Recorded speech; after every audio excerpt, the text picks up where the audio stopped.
నీ మనసుకు కావలసిన మందు సమాధానం, అది నీ కాడనే ఉంది. Download and subscribe to ETV Win.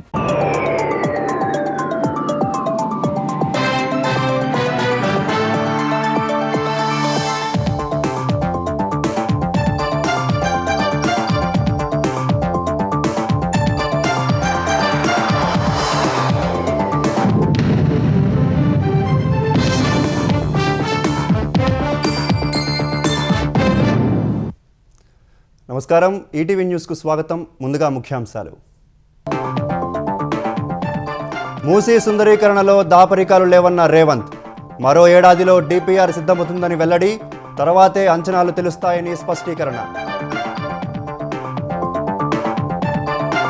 Musi పునరుజ్జీవం పేరుతో పేదల ఇళ్ల జోలికి వస్తే ఊరుకోబొమ్మన హరీష్. చిత్తశుద్ధి లేక విషం కక్కుతున్నారన్న రేవంత్, సహకరించాలని సూచన. శీతాకాల సమావేశాలు బహిష్కరిస్తున్నట్లు బీఆర్ఎస్ ప్రకటన. స్పీకర్ పక్షపాతం చూపుతున్నారని హరీష్ రావు విమర్శ. ప్రభుత్వ తీరుపై మండిపాటు. ఆంధ్రప్రదేశ్లో ప్రారంభమైన పట్టాదారు పాసు పుస్తకాల పంపిణీ.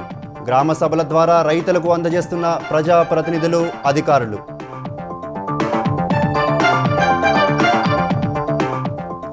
సీడ్ యాక్సెస్ రోడ్డుపై స్క్రూ బ్రిడ్జ్ నిర్మాణ పనులపై నారాయణ సమీక్ష.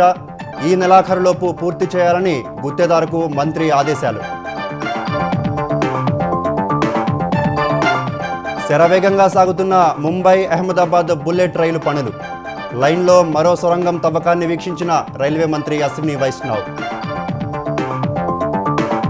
పుతిన్ ఇంటిపై ఉక్రెయిన్ దాడిపై అనుమానాలను ఖండించిన రష్యా. ఆధారాలను అమెరికాకు అందజేసినట్లు మాస్కో అధికారుల ప్రకటన.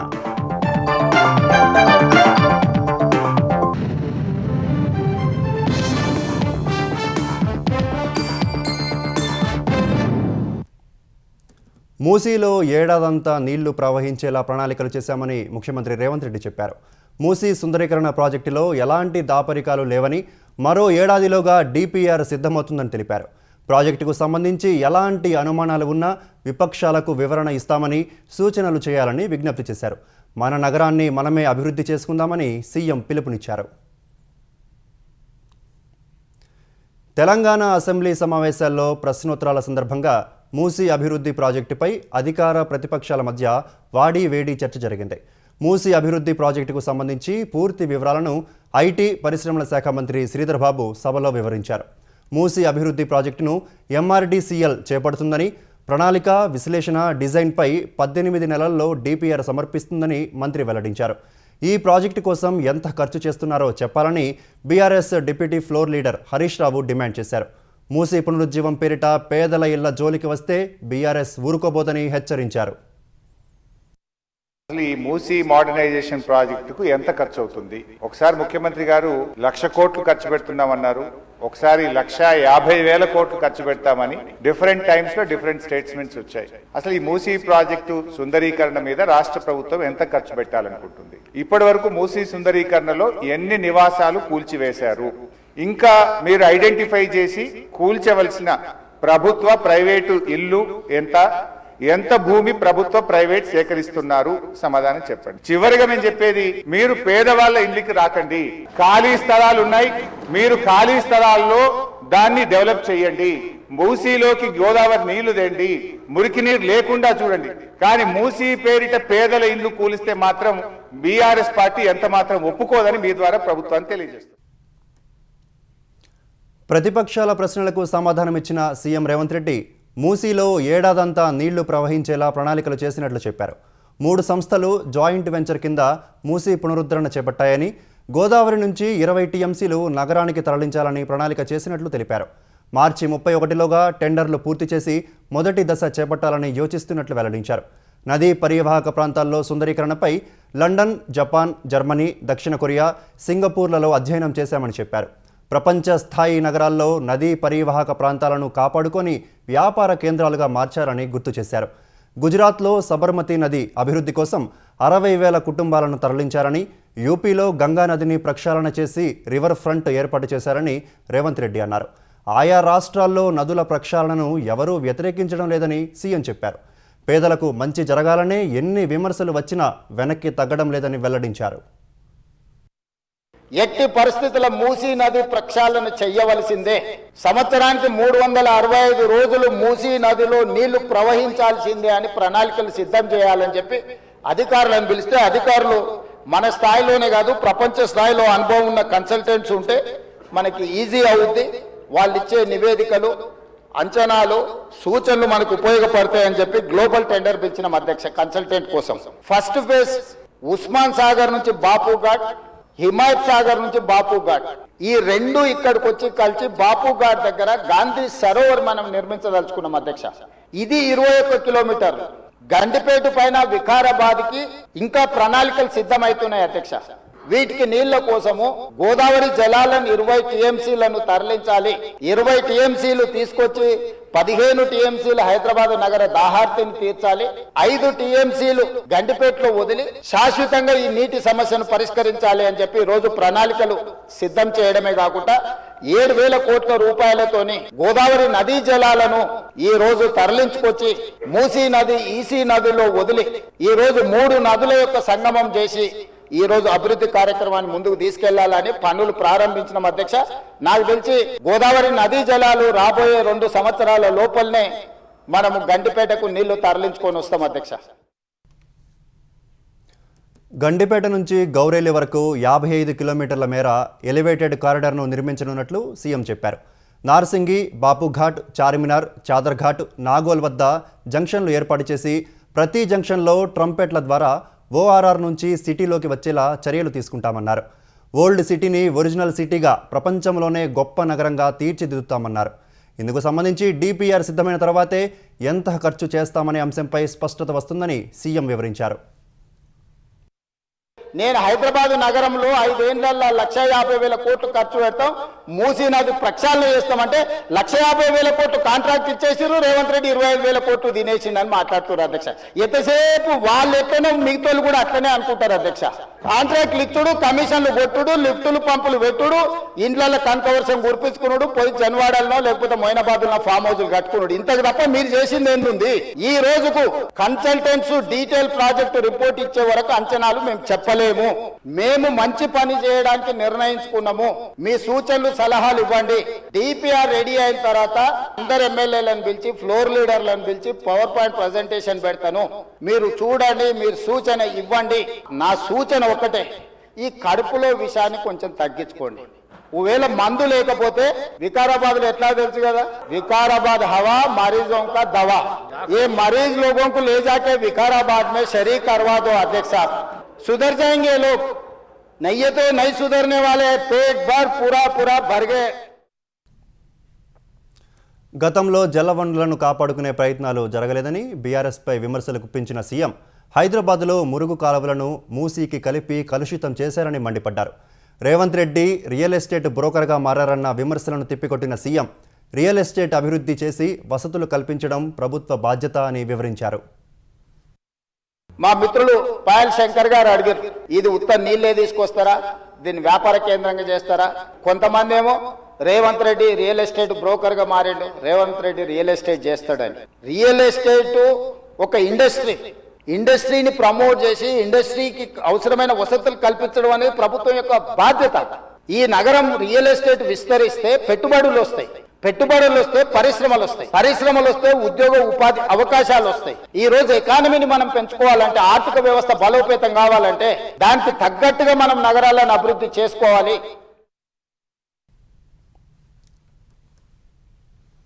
కాంగ్రెస్ ప్రభుత్వ వైఖరి, శాసనసభలో స్పీకర్ వ్యవహార శైలిని నిరసిస్తూ శాసనసభ శీతాకాల సమావేశాలను బహిష్కరిస్తున్నట్లు BRS deputy floor leader Harish Rao తెలిపారు. శాసనసభలో మాట్లాడేందుకు అవకాశం ఇవ్వలేదంటూ సభ నుంచి వాకౌట్ చేసిన తర్వాత గన్ పార్కులోని అమరవీరుల స్తూపం వద్ద బీఆర్ఎస్ ఎమ్మెల్యేలు నిరసన వ్యక్తం చేశారు. ముఖ్యమంత్రి సభను బూతులమయం చేశారని హరీష్ రావు ఆరోపించారు. అలాంటి సీఎంను విమర్శించొద్దని స్పీకర్ ఎలా అంటారని ప్రశ్నించారు. ప్రధానిని రాహుల్ గాంధీ విమర్శించడం లేదా అని హరీష్ రావు ప్రశ్నించారు. రాహుల్ గాంధీ గారు పొద్దున్న లేస్తే రాజ్యాంగం చేతిలో పట్టుకొని తిరుగుతాడు. ఇక్కడేమో అసెంబ్లీలో రాజ్యాంగం ఖూనీ అవుతా ఉంది. ప్రధాన ప్రతిపక్షానికి మైకే ఇవ్వడం లేదు. అందువల్ల మేమందరం కూడా ఇక ఈ శాసనసభలో కూర్చున్న వేస్ట్, మైక్ ఇవ్వకుండా ముఖ్యమంత్రిని తిట్టద్దంటాడు. స్పీకర్ గారు ఆన్ రికార్డ్ అక్కడ కూర్చొని మీరు ముఖ్యమంత్రి గారి మీద విమర్శ చేయొద్దు అంటాడు. అనొచ్చా అట్లా స్పీకర్? ముఖ్యమంత్రి గారి మీద మీరు మాట్లాడితే మీ మైక్ కట్ చేస్తా అంటాడు. మరి మేము ఉండేందుకు అసెంబ్లీలో? సభలో అందరికీ సమాన హక్కులు కల్పించే బాధ్యత మీకు ఉంటుంది. మీరు మా దిక్కు చూడరు, మాకు మైక్ ఇయ్యరు, మేము ఒక అక్షరం మాట్లాడగానే మైక్ కట్ చేస్తారు. అంటే ముఖ్యమంత్రి గారు గంటన్నర మాట్లాడితే ఏముండదా? సభలో అందరికీ సమాన హక్కులు ఉంటాయి. ఆయన నోటికి అడ్డు అదుపు లేకుండా చిల్లర మాటలు వ్యంగ్యంగా అడ్డగోలుగా రేవంత్ రెడ్డి మాట్లాడితే నువ్వు ఆపే ప్రయత్నం చేయవు. అన్ని సత్యదూరమైన అబద్ధాలు మాట్లాడితే దాన్ని నువ్వు మాట్లాడవు.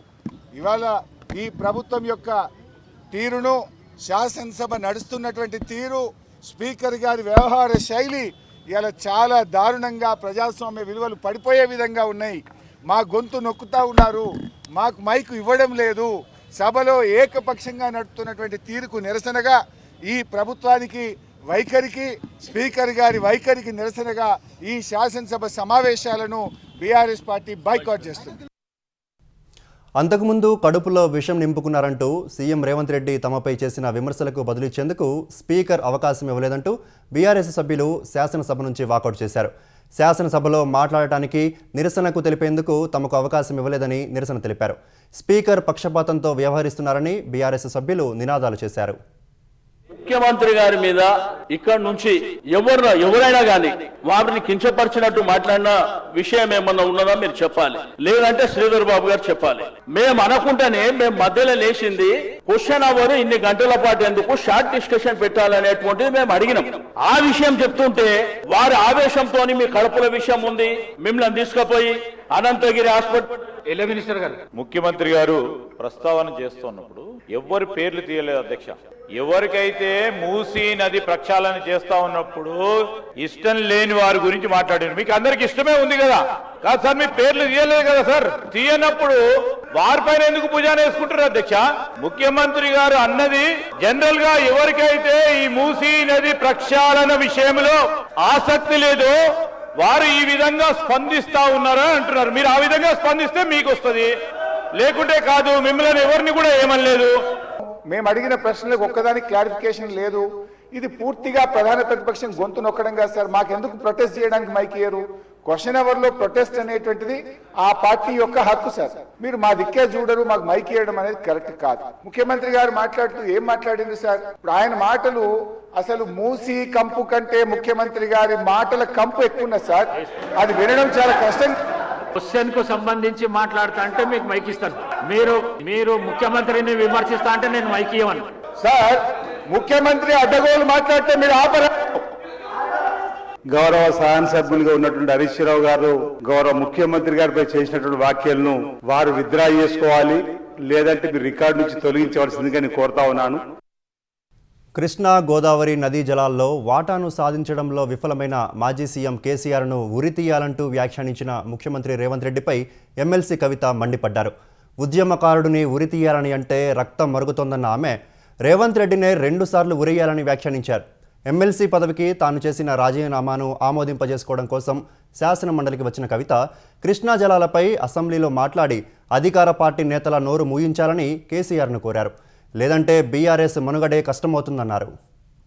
ఉద్యమ నాయకుడిని పట్టుకొని టెర్రరిస్ట్ కసబ్తో కంపేర్ చేస్తూ ఒకసారి ఉరేయాలి, రాళ్లతో కొట్టాలి అనేటటువంటి మాటలు ఏవైతే మాట్లాడినరో అది ముఖ్య పదవిలో ఉన్నటువంటి వ్యక్తులు మాట్లాడే మాటల్లాగా లేవు. దీన్ని మేము చాలా తీవ్రంగా ఖండిస్తూ ఉన్నాం.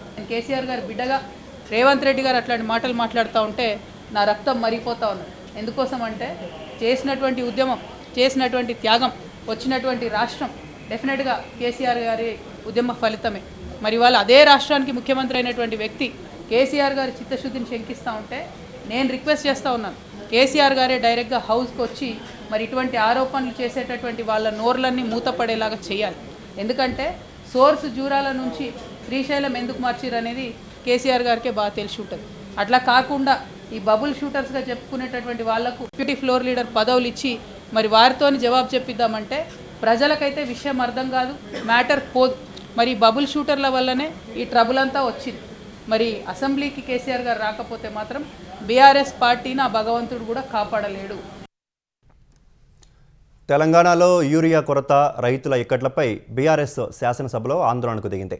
యూరియా దొరక్క రైతులు ఇబ్బందుల పాలవుతున్నారని, ఈ అంశంపై కేంద్ర రాష్ట్ర ప్రభుత్వాల విధానాల వల్ల రైతులకు కలుగుతున్న నష్టంపై చర్చించాలని డిమాండ్ చేశారు. ఈ మేరకు బీఆర్ఎస్ శాసనసభాపక్ష కార్యాలయంలో ప్లకార్డులతో నిరసనకు దిగారు. కాంగ్రెస్ వచ్చిన తర్వాత యూరియా కొరత వచ్చిందని, దుకాణాల్లో లేని యూరియా యాప్స్లో దొరుకుతుందా అని నినాదాలు చేశారు. బీఆర్ఎస్ ఎమ్మెల్యేల చేతిలో ఉన్న ప్లకార్డులను పోలీసులు తీసుకున్నారు. ఈ పరిణామంపై బీఆర్ఎస్ నేత హరీష్ రావు తీవ్ర అభ్యంతరం వ్యక్తం చేశారు. తాను మాట్లాడితేనే పోలీసులకు ఒక డిఏ సెలవుల డబ్బులు వచ్చాయని అన్నారు. యూరియాపై రైతుల పక్షాన మాట్లాడితే యూరియా వస్తుందని చెప్పారు. సభ ప్రారంభమైన తర్వాత యూరియా కొరత, రైతుల ఇక్కట్లపై బీఆర్ఎస్ ఎమ్మెల్యేలు శాసనసభలో నినాదాలు చేశారు. ఆంధ్రప్రదేశ్లో ప్రభుత్వ రాజముద్ర, భూ యజమానుల చిత్రాలతో ముద్రించిన కొత్త పట్టాదారు పాసు పుస్తకాల పంపిణీ జోరుగా సాగుతోంది. ప్రజాప్రతినిధులు, అధికారులు రైతులకు పాసు పుస్తకాలు పంపిణీ చేస్తున్నారు. కొత్త పట్టాదారు పాసు పుస్తకాలు భూమికి భద్రత కల్పించనున్నాయని పెదకూరపాడు ఎమ్మెల్యే భాష్యం ప్రవీణ్ అన్నారు. పల్నాడు జిల్లా పెదకూరపాడు మండలం చినమక్కెన గ్రామంలో భూ యజమానులకు రాజముద్రతో రూపొందించిన పాసు పుస్తకాలను ఎమ్మెల్యే పంపిణీ చేశారు. రీసర్వే పేరుతో రైతుల్లో జగన్ ప్రభుత్వం సృష్టించిన గందరగోళ వాతావరణానికి కూటమి ప్రభుత్వం తెరదించిందని ఎమ్మెల్యే నల్లమిల్లి రామకృష్ణారెడ్డి అన్నారు. తూర్పుగోదావరి జిల్లా అనపర్తి మండలం మహేంద్రవాడలో జరిగిన గ్రామసభలో రైతులకు పాసు పుస్తకాలను ఆయన పంపిణీ చేశారు. వైసీపీ ప్రభుత్వ హయాంలో ఆదరాబాదరాగా కార్యాలయాల్లో కూర్చొని రీసర్వే చేయడం వల్ల మొత్తం రికార్డులు తారుమారయ్యాయని మంత్రి అచ్చెన్నాయుడు అన్నారు. శ్రీకాకుళం జిల్లా కోటబొమ్మాళి మండలం అక్కయ్య వలసలో పట్టాదారు పాసు పుస్తకాలను మంత్రి పంపిణీ చేశారు. పట్టాదారు పాసు పుస్తకాల్లో వివరాలు ఏమైనా తప్పుగా నమోదైనట్లు రైతులు గుర్తిస్తే వెంటనే అధికారుల దృష్టికి తీసుకెళ్తే 10 రోజుల్లోగా కొత్త పుస్తకం అందిస్తారని ఎమ్మెల్యే గౌతు శిరీష అన్నారు. శ్రీకాకుళం జిల్లా పలాస మండలం రంగోయిలో పట్టాదారు పాసు పుస్తకాలను శిరీష పంపిణీ చేశారు. కర్నాల జిల్లా పత్తికొండలో ఎమ్మెల్యే కేఈ శ్యాంబాబు రైతులకు పట్టాదారు పాసు పుస్తకాలు పంపిణీ చేశారు. సీడ్ యాక్సెస్ రహదారిపై గుంటూరు ఛానల్ వద్ద నిర్మిస్తున్న స్క్రూ బ్రిడ్జ్ నిర్మాణ పనులను ఈ నెలాఖరులోపు పూర్తి చేయాలని ఆంధ్రప్రదేశ్ పురపాలక శాఖ మంత్రి నారాయణ ఆదేశించారు. తాడేపల్లి మండలం ఉండవల్లి వద్ద నిర్మిస్తున్న స్క్రూ బ్రిడ్జ్ పనులను పరిశీలించిన మంత్రి, ఈ నిర్మాణం పూర్తయితే విజయవాడ నుంచి అమరావతి వచ్చే వాళ్లు కరకట్ట రహదారిపై వెళ్లాల్సిన అవసరం ఉండదని చెప్పారు. సీడ్ యాక్సెస్ రహదారిలో కొత్తగా అందుబాటులోకి వచ్చిన 1.5 కిలోమీటర్ రోడ్డుపై నారాయణ ప్రయాణించారు. 1.5 కిలోమీటర్ రహదారి అందుబాటులోకి రావడంపై హర్షం వ్యక్తం చేసిన ఆయన, ఈ రహదారి నిర్మాణం పూర్తయితే కరకట్టపై ప్రయాణం చేయకుండా సీడ్ యాక్సెస్ రహదారి ద్వారా అమరావతి చేరుకోవచ్చని తెలిపారు. కర్నూలు జిల్లాలో ప్రజలను మోసం చేసిన శ్రేయ గ్రూప్ సంస్థపై ప్రభుత్వం చర్యలు తీసుకుంది. 8,128 మంది డిపాజిటర్ల నుంచి 206 కోట్ల రూపాయలు కొల్లగొట్టిన శ్రేయ గ్రూప్ ఆస్తుల జప్తుకు ఆదేశాలు జారీ చేసింది. ఈ మేరకు ఏపీ హోంశాఖ ముఖ్య కార్యదర్శి కుమార్ విశ్వజిత్ ఆదేశాలు జారీ చేశారు. ఆ సంస్థ సహా నిందితులు హేమంత్ కుమార్ రాయ్, అతని భార్య సంగీత రాయ్ పేరిట ఉన్న ఆస్తులను జప్తు చేసుకునేందుకు సిఐడికి ప్రభుత్వం అనుమతిచ్చింది. జూపాడు బంగ్లా మండలం పారు మంచాలలోని 51.55 ఎకరాలు జప్తునకు అనుమతిచ్చింది. కర్నూలులో శ్రేయ ఇన్ఫ్రా మార్కెటింగ్ ఏర్పాటు చేసి అధిక వడ్డీ ఆశ చూపించి శ్రేయ గ్రూప్ ప్రజలను మోసం చేసింది. పీపీబీ, జీఐపీ, వీఐపీ పేర్లతో పెట్టుబడి పథకాలు పెట్టి సుమారు 206 కోట్ల రూపాయలు వసూలు చేసి మోసం చేసింది. బాధితుల ఫిర్యాదుతో కేసు నమోదు చేసి దర్యాప్తు చేపట్టిన సిఐడి మోసం చేసిన సొమ్ముతో పలుచోట్ల ఆస్తులు కొన్నట్లు గుర్తించింది. అటు ఈ కేసులో తదుపరి చర్యలు తీసుకోవాలని డీజీపీని ప్రభుత్వం ఆదేశించింది. Maoist party guerrilla liberation army chief Barse Deva మరో 15 మంది సహచరులతో కలిసి లొంగిపోయినట్లు తెలంగాణ డీజీపీ శివధర్ రెడ్డి ప్రకటించారు. తెలంగాణ ఛత్తీస్గఢ్ సరిహద్దులో నిన్న పోలీసులకు దేవా పట్టుబడినట్లు సమాచారం. కొద్ది రోజుల క్రితం మారేడుమిల్లిలో జరిగిన ఎన్కౌంటర్లో మృతి చెందిన మావోయిస్టు పార్టీ అగ్రనేత హిడ్మా తర్వాత దేవా పార్టీ బెటాలియన్ కార్యకలాపాల్లో కీలకంగా వ్యవహరించారు. హిడ్మా, బర్సే దేవా ఛత్తీస్గఢ్లో ఒకే గ్రామానికి చెందినవారు. మావోయిస్టులకు ఆయుధాల సరఫరాలో దేవా కీలక పాత్ర పోషించారు. తెలంగాణ ఛత్తీస్గఢ్ సరిహద్దు నుంచి నిన్న బర్సే దేవా బృందాన్ని తెలంగాణ పోలీసులు తీసుకొచ్చినట్లు సమాచారం. దేవా లొంగుబాటు వివరాలను డీజీపీ శివధర్ రెడ్డి రేపు మీడియాకు వెల్లడిస్తారని ఆయన కార్యాలయం ఓ ప్రకటనలో వెల్లడించింది. Mumbai Ahmedabad bullet train project పనులు శరవేగంగా సాగుతున్నాయి. మహారాష్ట్రలోని పాల్ఘర్ జిల్లాలో 1.5 కిలోమీటర్ల పొడవైన సొరంగం పనులు పూర్తయ్యాయి. సొరంగం చివరి అంచును బద్దలు కొడుతున్న పనులను రైల్వే శాఖ మంత్రి అశ్విని వైష్ణవ్ ఢిల్లీ నుంచి వర్చువల్గా తిలకించారు. ఈ సందర్భంగా భారత్ మాతకి జై అంటూ నినదించారు. పాల్ఘర్ జిల్లాలోనే అతి పొడవైన 1.5 కిలోమీటర్ల బుల్లెట్ ట్రైన్ సొరంగం వీరార్, బోయిసర్ స్టేషన్ల మధ్య ఉంది. 2025 సెప్టెంబర్లో ఠానే బీకేసీ మధ్య 5 కిలోమీటర్ల పొడవైన బుల్లెట్ ట్రైన్ సొరంగం పూర్తయినట్లు రైల్వే శాఖ తెలిపింది. 508 కిలోమీటర్ల పొడవైన ముంబై అహ్మదాబాద్ బుల్లెట్ రైలు ప్రాజెక్టు గుజరాత్, మహారాష్ట్ర, దాద్రా నగర్ హవేలీ మీదుగా వెళ్తుంది. 320 కిలోమీటర్ల వేగంతో ప్రయాణించే బుల్లెట్ రైలు ప్రాజెక్టు నిర్మాణానికి జపాన్ ప్రభుత్వం సాంకేతిక, ఆర్థిక సహకారం అందిస్తోంది. करीब 90,000 लोगों को रोजगार कंस्ट्रक्शन के दौरान मिल रहा है और कंस्ट्रक्शन के बाद में जब ऑपरेशन होगा इसका तब भी इसमें रोजगार में देखो बुलेट ट्रेन प्रोजेक्ट को हमें देखना चाहिए इकोनॉमीज को इंटीग्रेट करने वाला. जब ये प्रोजेक्ट कंप्लीट हो जाएगा और इसमें फुल स्केल पर चलेगा तब मुंबई से अहमदाबाद 1 घंटे 58 मिनट में पहुंचे, 2 घंटे से कम. और बीच में जितने शहर है, मान लो सूरत है, बड़ौदा है, सूरत बड़ौदा से अहमदाबाद या मुंबई जाना 1 घंटे से या 1 घंटे से कम का समय. तो प्रैक्टिकली वो शहर आपस में जुड़ गए, इंटीग्रेट हो. హైదరాబాద్ ఒక బృహత్ నగరంగా ఆవిర్భవించిన నేపథ్యంలో గ్రేటర్ సిటీలో మౌలిక సదుపాయాల కల్పనకు ప్రభుత్వం చిత్తశుద్ధితో పనిచేస్తుందని జిల్లా ఇన్ఛార్జ్ మంత్రి పొన్నం ప్రభాకర్ వెల్లడించారు. ముషీరాబాద్ నియోజకవర్గంలో హుస్సేన్ సాగర్ నాలాపై 6 కోట్ల రూపాయల వ్యయంతో జీహెచ్ఎంసీ నిర్మించిన లింక్ బ్రిడ్జిను మంత్రి ప్రారంభించారు. ఓఆర్ఆర్ లోపల ఓఆర్ఆర్ను ఆనుకొని ఉన్న పురపాలికల విలీనంతో విస్తీర్ణం, జనాభా పరంగా గ్రేటర్ హైదరాబాద్ దేశంలోనే అతిపెద్ద నగరంగా అవతరించిందని పొన్నం చెప్పారు. జిల్లా ఇన్ఛార్జ్ మంత్రిగా స్థానిక ప్రజాప్రతినిధులందరినీ సమన్వయం చేసుకుంటూ ప్రజలకు మెరుగైన సదుపాయాలు, సౌకర్యాలు కల్పించేందుకు చర్యలు తీసుకుంటానని హామీ ఇచ్చారు. గౌరవ ముఖ్యమంత్రి గారు కోర్ అర్బన్ ఒక క్యూర్ కింద తీసుకొచ్చి ఇన్ఫ్రాస్ట్రక్చర్ డెవలప్మెంట్కి ఒక సమగ్ర ప్రణాళిక చేస్తూ ఉన్నారు. తప్పకుండా హైదరాబాద్ జిహెచ్ఎంసీకి సంబంధించి త్రాగునీరు కావచ్చు, శానిటేషన్ కావచ్చు, ఇన్ఫ్రాస్ట్రక్చర్, రోడ్స్ కావచ్చు, పార్కులు కావచ్చు, ఎలక్ట్రిసిటీ కావచ్చు, ఇవన్నిటి పట్ల ప్రత్యేక శ్రద్ధ తీసుకొని వాటి పట్ల ముందుకు పోయే విధంగా చర్యలు తీసుకుంటాం. కృష్ణా జలాల వాటా వినియోగంలో కాంగ్రెస్, బీఆర్ఎస్ నేతలు తాము చేసిన తప్పులను కప్పిపుచ్చుకోవడానికే పరస్పర విమర్శలు చేసుకుంటున్నారని కేంద్ర మంత్రి బండి సంజయ్ ఆరోపించారు. ఈ అంశంపై 2 పార్టీలు కేంద్రంపై చేస్తున్న విమర్శలను తోసిపుచ్చిన కేంద్ర మంత్రి అందాల పోటీల తరహాలో జాతీయ అబద్ధాల పోటీలు నిర్వహిస్తే కాంగ్రెస్, బీఆర్ఎస్లకు మొదటి 2 అవార్డులు దక్కుతాయన్నారు. కృష్ణా జలాలు 811 టీఎంసీలు ఉండగా తెలంగాణకు 299 టీఎంసీలు చాలని ఒప్పందం చేసుకున్నదే కేసీఆర్ అని బండి సంజయ్ గుర్తు చేశారు. తెలంగాణకు రావాల్సిన వాటాను కేసీఆర్ ఏపీకి ధారాదత్తం చేస్తూ సంతకం చేశారని చెప్పారు. ఆ ఒప్పంద పత్రాలను నాడు తానే బయటపెట్టినట్లు గుర్తు చేశారు. యూపీఏ సర్కార్ చేసిన విభజన చట్టం పరిమితుల వల్లే తెలంగాణకు అన్యాయం జరిగిందనడంలో ఎలాంటి సంశయం లేదన్నారు. పాలమూరు రంగారెడ్డిపై కేంద్రం అడిగిన వివరాలు ఇవ్వకుండా 2 ప్రభుత్వాలు నిర్లక్ష్యం చేశాయని బండి సంజయ్ దుయ్యబట్టారు. అందుకే డీపీఆర్ను కేంద్రం వెనక్కు పంపిందన్నారు. ఇప్పటికైనా చేసిన తప్పులు, తెలంగాణకు చేసిన అన్యాయానికి కాంగ్రెస్, బీఆర్ఎస్లు క్షమాపణ చెప్పాలని డిమాండ్ చేశారు. తెలంగాణకు దక్కాల్సిన న్యాయమైన వాటాను సాధించుకోవాలని, ఈ విషయంలో కేంద్రం సహకరించేందుకు సిద్ధంగా ఉందన్నారు. గుంటూరులోని శంకర్ విలాస్ సమీపంలో నిర్మిస్తున్న ఆర్ఓబీని 2027 జూలై నాటికి ఎట్టి పరిస్థితుల్లో పూర్తి చేస్తామని కేంద్ర మంత్రి పెమ్మసాని చంద్రశేఖర్ చెప్పారు. ఆర్ఓబీ పనులను పరిశీలించిన ఆయన అనుకున్న లక్ష్యం మేరకు వంతెన నిర్మాణం పూర్తి చేస్తామన్నారు. ఆర్ఓబీకి ప్రభుత్వం నిధులు ఇవ్వలేదన్న ఆరోపణలను మంత్రి ఖండించారు. వైసీపీ నేతలు అవగాహన లేకుండా మాట్లాడుతున్నారని మండిపడ్డారు. 2027 జూలైకి ఎట్టి పరిస్థితుల్లో దీన్ని ఓపెన్ చేసే మార్గం చేస్తాం. అందులో ఎటువంటి 1 నెల ముందే ఉంటుంది కానీ లేట్ అవ్వదు మీకు. అది గుంటూరు ప్రాంత ప్రజలకి మేము ఇచ్చే హామీ. దానికి ఏమి చేయాలో అవన్నీ చేపించే బాధ్యత మీది. ఆ రోజుకి అవ్వకపోతే మీరు ఎన్ని మాటలన్నా నేను పడతాను, ఇబ్బంది లేదు. అప్పటి వరకు కొంచెం సహనంతో, నమ్మకంతో ఉండమని మాత్రమే నేను ఈ ప్రాంత ప్రజలు కోరుతా ఉన్నాను. ఆంధ్రప్రదేశ్లో వైసీపీ హయాం నాటి మద్యం కుంభకోణం కేసులో నిందితులకు విజయవాడ ఏసీబీ కోర్టు రిమాండ్ మరోసారి పొడిగించింది. ఈ నెల 16 వరకు రిమాండ్ను పొడిగిస్తూ ఉత్తర్వులు జారీ చేసింది. మద్యం కుంభకోణం కేసులో నిందితులకు నేటితో రిమాండ్ ముగియనుండగా వారిని విజయవాడ, గుంటూరు జైలు నుంచి ఏసీబీ కోర్టులో హాజరుపరిచారు. నిందితులు రాజకేశరెడ్డి, సజ్జల శ్రీధర్ రెడ్డి, బూనేటి చాణక్య, చెవిరెడ్డి భాస్కర్ రెడ్డి, వెంకటేష్ నాయుడు, అనిల్ చోక్రాలను కోర్టులో హాజరుపరచగా న్యాయస్థానం రిమాండ్ను పొడిగించింది. రష్యా అధ్యక్షుడు వ్లాదిమిర్ పుతిన్ నివాసంపై ఉక్రెయిన్ దాడి చేసిందన్న వార్తల్లో వాస్తవం లేదని ప్రచారం జరుగుతున్న వేళ ఇందుకు సంబంధించి కీలక ఆధారాలను రష్యా అధికారులు అమెరికాకు సమర్పించారు. ఉక్రెయిన్ దాడి చేయలేదంటూ అమెరికా నిఘా వర్గాలు చెప్పాయంటూ అక్కడి మీడియా సంస్థలు కథనాలు ప్రచురించిన వేళ పుతిన్ నివాసంపై దాడికి వినియోగించిన మానవ రహిత విమాన శకలాలను అమెరికాకు అందజేసినట్లు రష్యా సైనిక నిఘా సంస్థ అధిపతి అడ్మిరల్ ఇగోర్ కోస్టికోవ్ తెలిపారు.